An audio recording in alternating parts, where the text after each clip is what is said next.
Russia announced earlier today that it was going to reduce military activity in hopes of laying the groundwork for a peace deal with Ukraine.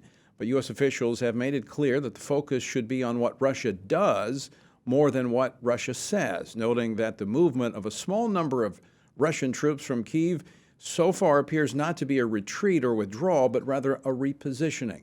Here with me to talk about this is FRC's Executive Vice President, retired Lieutenant General Jerry Boykin, who spent the last 4 years of his 36-year military career serving as the Deputy Undersecretary of Defense for Intelligence. He was also one of the original members of the U.S. Army's Delta Force. General, thanks so much for joining us again today. Glad to be with you, Tony. All right, what are we to make of Russia's announcement this morning that they're disengaging some of their troops and moving them away from Kyiv and some of the other major cities? To begin with, you can't believe anything that the Russian propaganda machine says.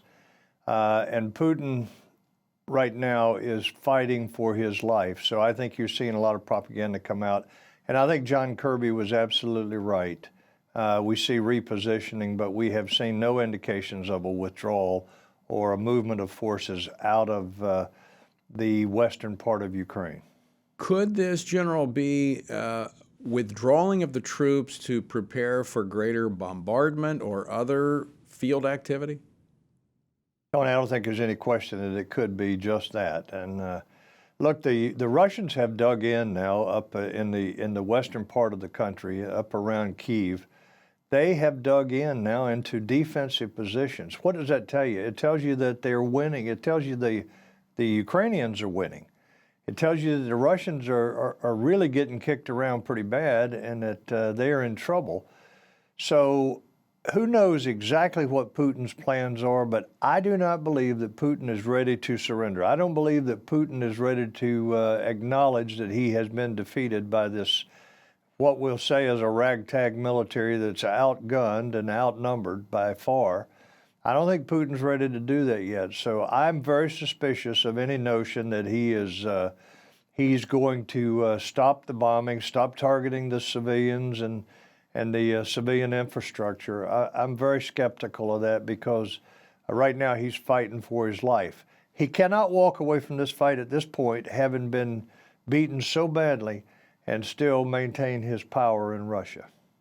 General, over your 36-year career in the military, you've dealt with dictators and tyrants. What would allow Vladimir Putin to disengage and, in his mind, save face at this point? Yeah, that's a good question, Tony, and I'm afraid I can't answer that.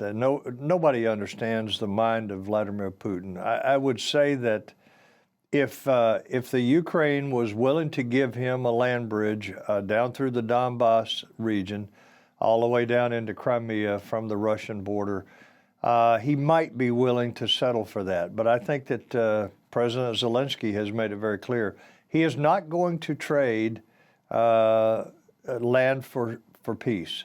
And as I have said on a couple of programs recently, if you want to see how that ends, look at Israel. Right. They've done that, and it has never worked out the way it was supposed to. You cannot appease individuals like this. You're absolutely right. General, always great to talk with you. Thanks so much for the update today. Thank you.